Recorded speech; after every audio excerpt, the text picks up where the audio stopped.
I'm not sure where this is going to go. I know there's been a bunch of these demos that have come out over the years where it's like, they release the entire game.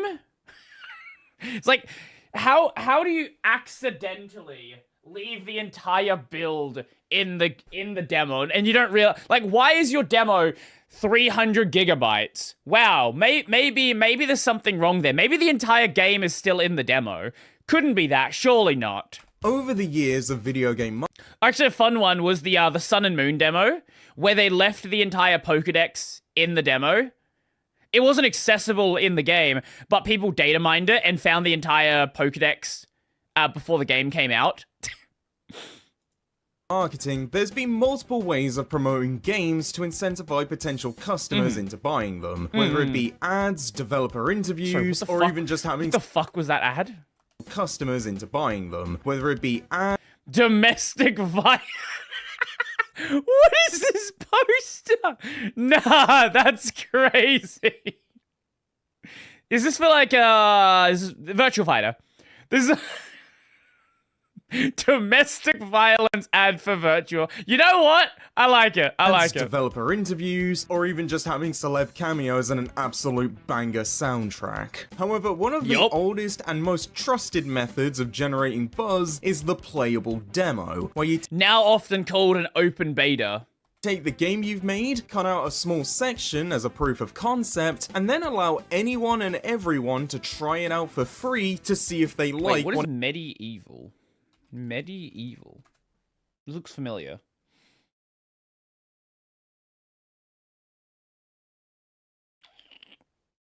Have I played this? I don't know, maybe I've played this. It has to offer. However, for every success story, such as the original Doom's shareware release or Final Fantasy XIV's free trial, there's been just as many cases where developers have ended up completely screwing themselves, and sometimes even their potential customers, due to their attempts at a sample platter completely backfiring. So there are some intentional ones like this as well, like with Spyro... Oh, what was the Spyro... Let me see. Spyro game with Crash Bash.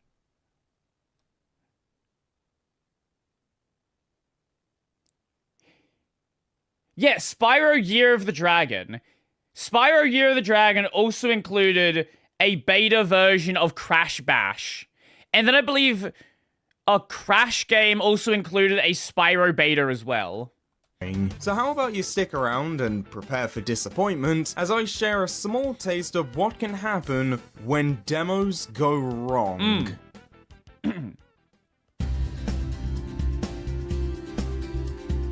Okay. This looks like a PS2 game.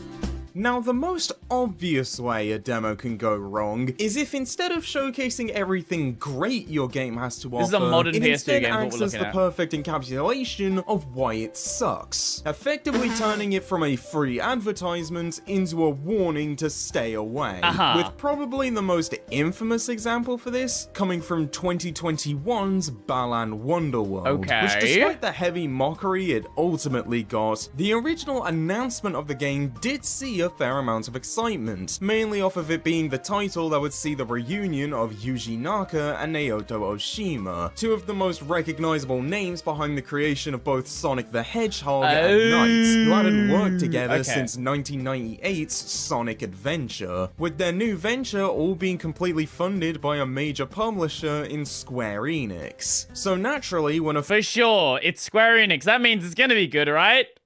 Right, guys? Square Enix doesn't publish bad games. Never. They would never do that.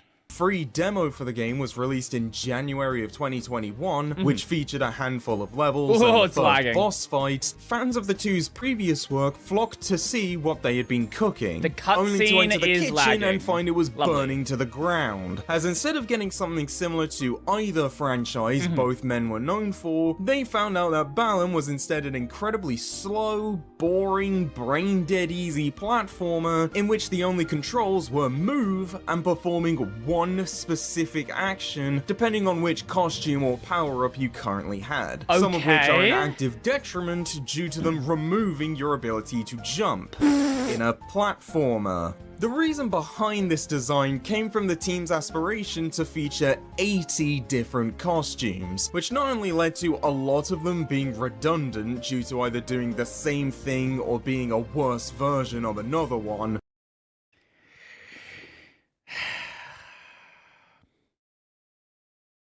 This is a problem a lot of games have.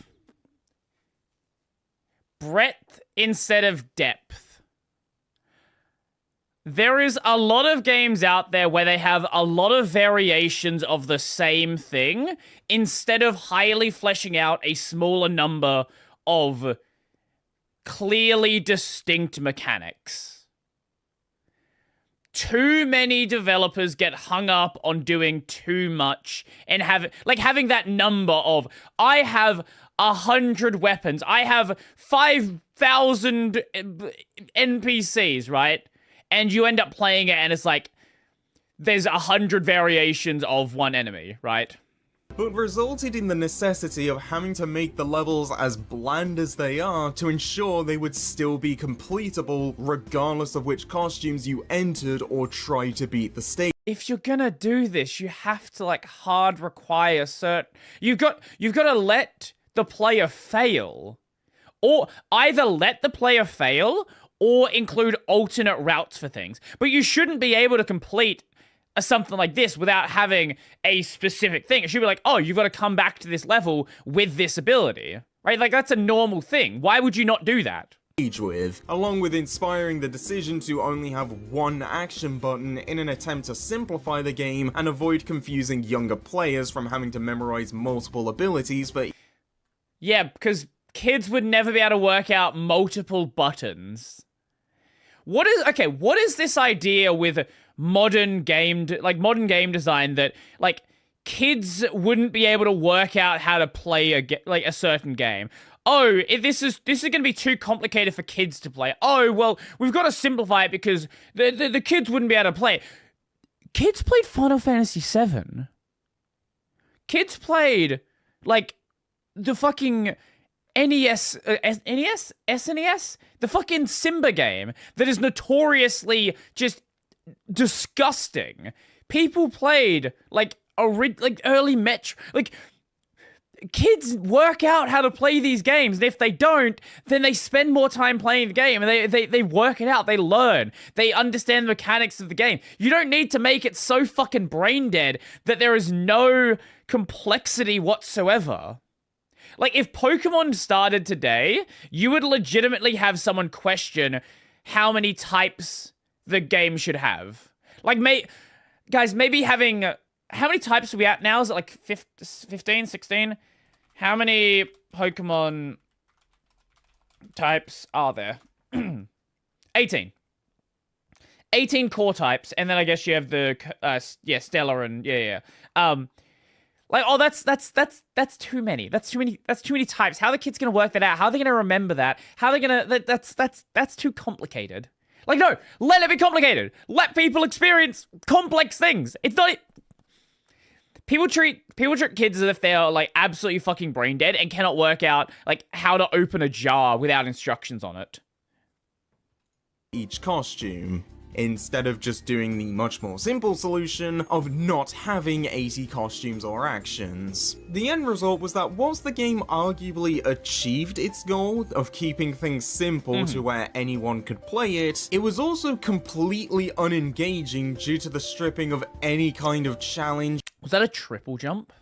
Or interesting gameplay in order to facilitate the ridiculously high number of costumes, something that was put on full frontal display within the demo, it very quickly becoming something online content creators would play out of curiosity for the sole purpose of making fun of how terrible it was, which ended up triggering a snowball effect that led to the game becoming an internet punching bag, with the final release, I didn't even know about this despite one. fixing some issues like the slow character movement, not only ending up as a massive bomb with low review scores and failing to hit the sales charts across multiple regions.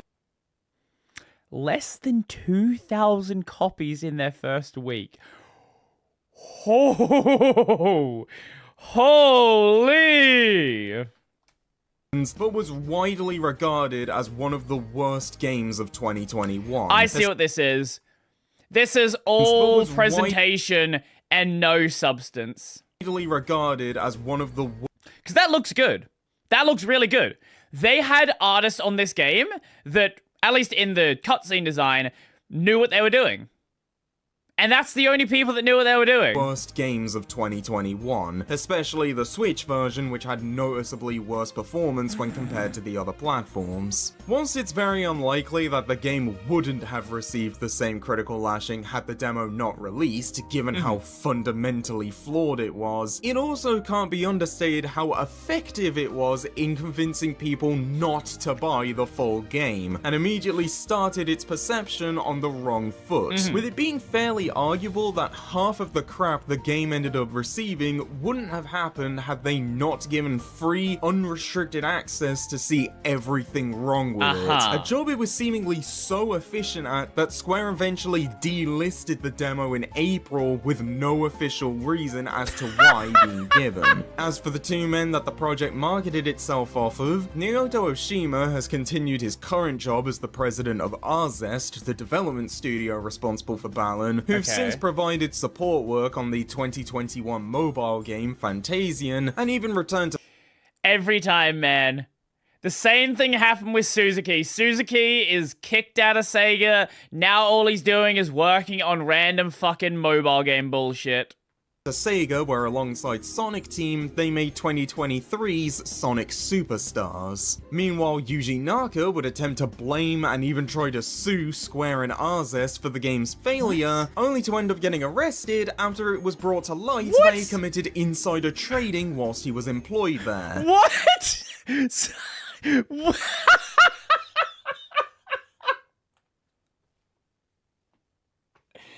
Why?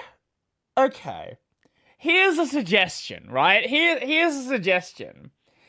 If you're not following the law, I would encourage you to not start talking about lawsuits. Why do people do this? It's so common that people start talking about, like, oh, here's what... look, this person's so bad, they're doing this thing. And then it turns out, oh, yeah, they're actually doing worse. Like, what... Why would you even remotely talk about lawsuits when you're insider trading? Are you fucking stupid? So overall, they're both on very different career paths, with the only consistency being that it seems very unlikely we'll ever see Balan or his Wonderworld ever again. Or really any game to come from Naka, for that matter. Oh, Song of Life. This is a game. As mentioned before, demos are supposed to be a small slice of the game meant to help showcase it to people who aren't fully sure if they want to buy it. Sure. But what would happen if the demo featured too much content, to the point it would be detrimental to the game's sales? How much of the that's game? what ended up happening with 2016's Yakuza 6: The Song of Life, the first entry in Sega's Yakuza or Like a Dragon franchise to be made utilizing the Dragon engine, and at the time of release was sold as the grand finale to the story of Kazuma Kiryu, both of which, along with various other writing decisions, resulted in the entry being tied with Yakuza 3 as the most divisive game in the series. Now, to be more specific, since Yakuza 6 actually has multiple demos, the one I'm referring to is the prologue demo, which released in February 2018, a couple months ahead of the game's international release date, which would give you access to a portion of the game's first chapter until blocking you from further progress when you reach a point where Kiryu needs to go to Little Asia. However, Sega seem to have made one tiny little mistake. Could you sequence... You couldn't sequence break it, could you? As due to some kind of bug, the lock meant to keep you from progressing past that point in the story just didn't show up in the American release. It's not even a sequence break. They released the wrong build. Oh my god. At least it's probably not the entire game. It's fucking people. I wonder who's at fault. I wonder who was at fault here. Was this the localizers releasing the wrong build? Or did the Japanese team... So the localizers would have been working on, like, the full build, right? Like, to localize the entire thing. But I wonder who's responsible. Were they sent the wrong build? Or did they release the build that they were working on for localization? Of the demo, meaning you could progress a bit further than you were supposed to. And by a bit further, I mean all the way to the credits.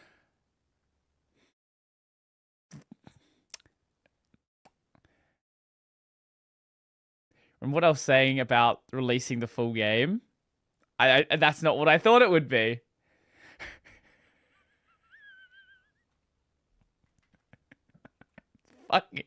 How is this happen? Guys, check the build size. How you know how big the game is? Why would your demo be 80 gigabytes? There's probably a problem with that. As owing to the demo actually including the entire game within its files, in order to allow those playing it to carry over their save to the full release, they had effectively allowed those the demo. That says Sakamoto. That says Sakamoto. Actually including the entire game within its files, in order to allow those playing it to carry over their save to the full release. There is no reason why they had to do that. There is literally no reason why they had to do that. That is actually just a skill issue. Genuinely a skill issue. They did not have to release the entire game. Shut the fuck up. That is a deflection. You could very easily build a transfer system for the save file where it just moves over the data from the early parts of the game. Shut up. They had effectively given the entire game away for free months ahead of its official release date to anyone who downloaded it. Unsurprisingly, as soon as news started spreading over Sega's accidental release of the world's most generous demo, it was very quickly delisted from the PlayStation Store so they could fix the bug, with it also getting pulled from the European and Australian storefronts despite it only being reported to exist in the American version, in addition to Sony stepping in to revoke digital licenses for the demo to prevent anyone who had already downloaded it from playing any further. That is sad that Sony can't even do that to begin with. They're eventually going back up in March, and to their credit, Sega did still allow people to carry over their saves to the full release, regardless of if they exploited the extra playtime or not. That is cool. Whilst Yakuza 6 is far from the first game to make this flub, previous cases were often dependent on the player using either cheat codes or a cheating device in order to bypass the intended limitations of the demo. Meanwhile, the only thing that stopped you from doing it in Yakuza 6's case was not having an American PSN account, along with Sega and Sony eventually stepping in to take it down once they caught on to the mistake, which in my opinion makes it far more egregious that no one noticed beforehand. Oh, and if you're wondering what I think of Yakuza 6, and whether or not it was only worth playing when you could get it for free, you'll have to wait until I get to it as part of my explaining Yakuza to people who haven't played Yakuza series. Have I mentioned that I really like Yakuza? Definitely not. Nope. Terrible series. Why didn't even play it? Ooh, Crossworld. Is this good? I don't know. Let's stick with Sega a bit longer to have a look at. You know what? This basically sums up Crossworlds perfectly. Fucking Miku. Let's just have collabs with everything. Why the fuck not? The inverse problem, where instead of giving away the whole game for free, the demo is instead unplayable, which is what ended up happening with Sonic Racing Crossworlds. More specifically, a free weekend event for the game's PC release that was held from the 30th of April to 4th of May in 2026. For anyone unfamiliar, a free weekend is when a game is made free to play for a limited time. Let me guess, the servers didn't work. Fairly common practice practice mostly used by online games to try and bring in new players. Sure. This particular free weekend taking place around the same time as Steam's Golden Week sale, which saw the game receive a 40% discount, as well as the release of Yakuza's Goro Majima as a free DLC character. What? Given this setup, this What? should have been a Wait, what?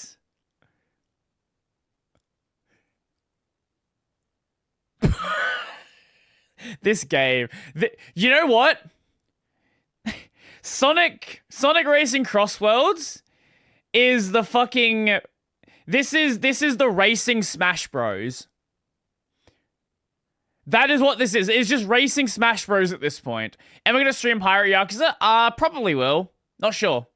very easy slam dunk to boost sales after the initial hype for the game had died down. But given this is Sega we're talking about, of course they somehow found a way to completely screw up the golden opportunity that was laid out right in front of them. As it turns out that when the time came for the free period to start, no one on the team thought they should maybe update the game's DRM or digital rights management, a piece of anti-piracy technology used to verify if a player has actually bought the game they're trying to play. Okay, this is even dumber than the servers going down. So they would have just been flagging everyone with a pirated copy then, I assume. Oh my god, you fucking morons. The specific one used by Sega and many other large publishers being Denuvo, which has garnered a rather infamous reputation due to the constant speculation of it messing with game performance from its CPU Not speculation, usage, confirmation. and the fact that it's only a good anti-piracy tool in the short term, given most games that utilize it end up getting... That was true at the time. It was for a while now. Denuvo could not be broken again. It's now been cracked again, so Denuvo is cooked once more. Cracked by pirates within 3 months, some getting done as quickly as 1 day. The end result of this small oversight was new players enticed by the free weekend downloading the trial only for the DRM to kick in and prevent them from booting the game because they hadn't actually bought it, completely negating the entire point of a demo and the free weekend. Luckily, Sega did manage to get it fixed after a few hours, though not only had the news already long spread about the screw up by that point, it also further cemented people's hatred of Denuvo and Sega's continued use of it, not only making for a terrible first impression, but likely caused some people to just not even bother with it even after the problem had been solved. Some of these people who wanted to play it probably played Sonic Racing as like 20 years ago, right? When did the original Sonic Racing come out? Sonic Racing 1.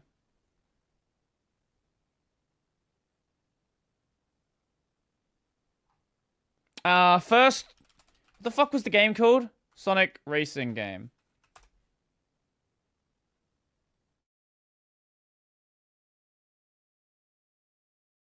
Oh, okay. Apparently there was one in the 90s. I didn't know that. Yeah, maybe they played. You know, maybe they played the 90s Sonic Racing game. What am I thinking of? What's the one on the PS2? Is it Team Sonic Racing? No. What was the game? PS2 Sonic Racing. Sonic Riders! Yeah, that's the one I'm thinking of. Yeah, they played Sonic Riders back on the PS2, and they haven't played anything since. Now they have a wife and 7 kids. So the game being down for a few hours, they just didn't have any time to like play it again. So they just ignored it. However, regardless of how you feel about DRM, I think there is at least one thing most of us can agree on. Namely that the person who was responsible for allowing this mistake to slip through at least didn't cause the biggest embarrassment to come from this game. That would go to whoever the hell wrote the lyrics for the main theme. Here we go, time to blow. Sorry, what? Okay. So what could be worse than a demo that's unplayable? How about one that is actively detrimental to play? A demo which, instead of actively selling you on a game, just completely screws you over through no fault of your own. If that sounds too stupid to be real, nukes your then system. please stay seated Delete and listen System to the 32. absolute tomfoolery that happened. Now, this is more specifically one from a PlayStation 2 demo disc, PS2, released for right, the sure. 2004 holiday season Delete that was all your bundled with saves. PlayStation Underground, an officially licensed magazine in the US, which instead of being printed on paper, was sold as CD-ROMs to be played on a PS1 or 2. This particular demo disc featuring games such as Ratchet & Clank Up Your Arsenal, Jak 3, and the original Star Wars Battlefront. However, we're specifically interested in the one for Viewtiful Joe 2, the sequel of the debut release for Capcom's Clover Studio, which was set to come out on the platform that December. Upon first booting it up, everything seems fairly normal, it just being another demo that drops you off at a random point in the game and allows you to play through it to completion. Okay. But Sure. when enough time passes, the game suddenly cuts to black and completely crashes. As it turns out, the reason behind the sudden crash is due to the developers forgetting to put in a timer and end screen that would automatically end the demo after 20 minutes. Sure. Hence the seemingly sudden and random cut to black. Okay, that's pretty bad that the demo Let me guess, it was probably doing something really fucking bad in the background. Memory leak is probably the best thing it could be doing. I have a feeling they were doing something with this game. It was accessing the hardware in a way that it shouldn't have been. It was breaking something. I have a feeling this probably was bricking PS2s. mode just craps out due to an oversight, but where does the problem come in? As you can simply restart the console to get right back into the game or any of the other demos on the disc.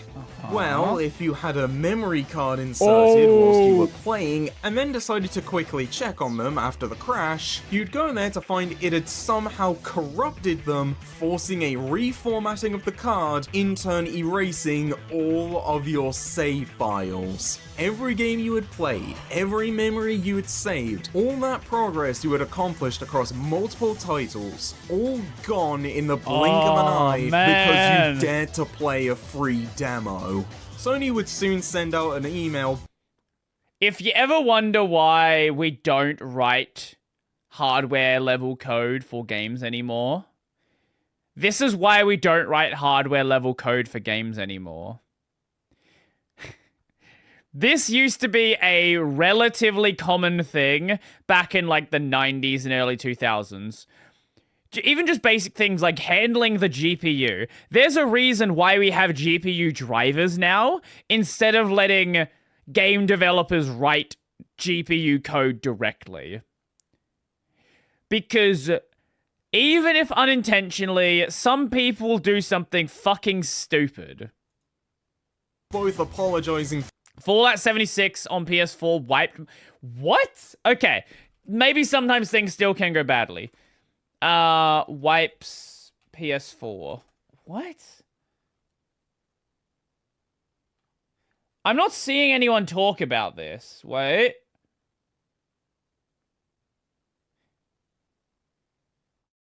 Yeah, I'm not seeing anyone talk about this.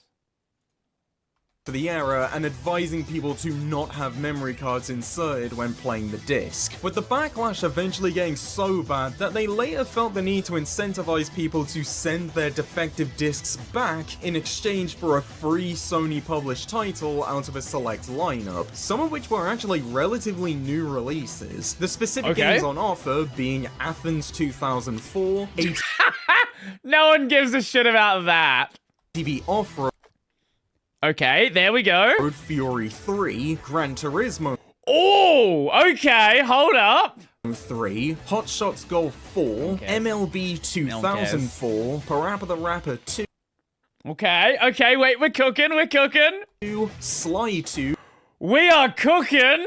Band of Thieves, and Wild Arms 3. I'm not aware of that one, but that might, I don't know. Wild Arms 3. Is that a game people like? I don't know that series. It looks like it's relatively popular. It looks like it's like a dungeon crawler JRPG. Okay, I'd probably vibe with it. A pretty solid lineup, all things considered. Though whether any of these are good enough to make up for accidentally deleting your entire memory card, I'll let you decide. Yeah. We'll end things here for now, but I hope these stories have showcased just how important a first impression can be, as any potential fixes you try to throw in after the fact can be completely undermined and ignored if the initial interaction is so negative that... I wonder what the game was doing that would wipe your memory card. Like, I guess it would have had to have been trying to save some sort of weird data to it, but I don't...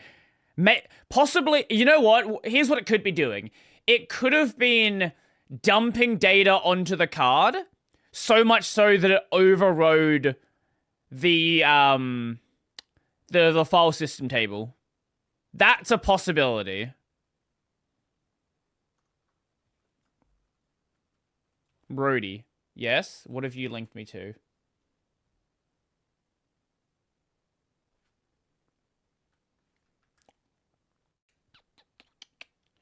What do I do if I get error code CE34878-0 when playing Fallout 76? Huh.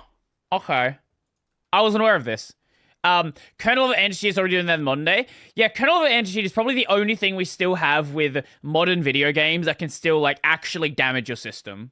No one will be willing to give you a second chance. Especially if you decide to sink it further by being a dick to former work colleagues and going to prison.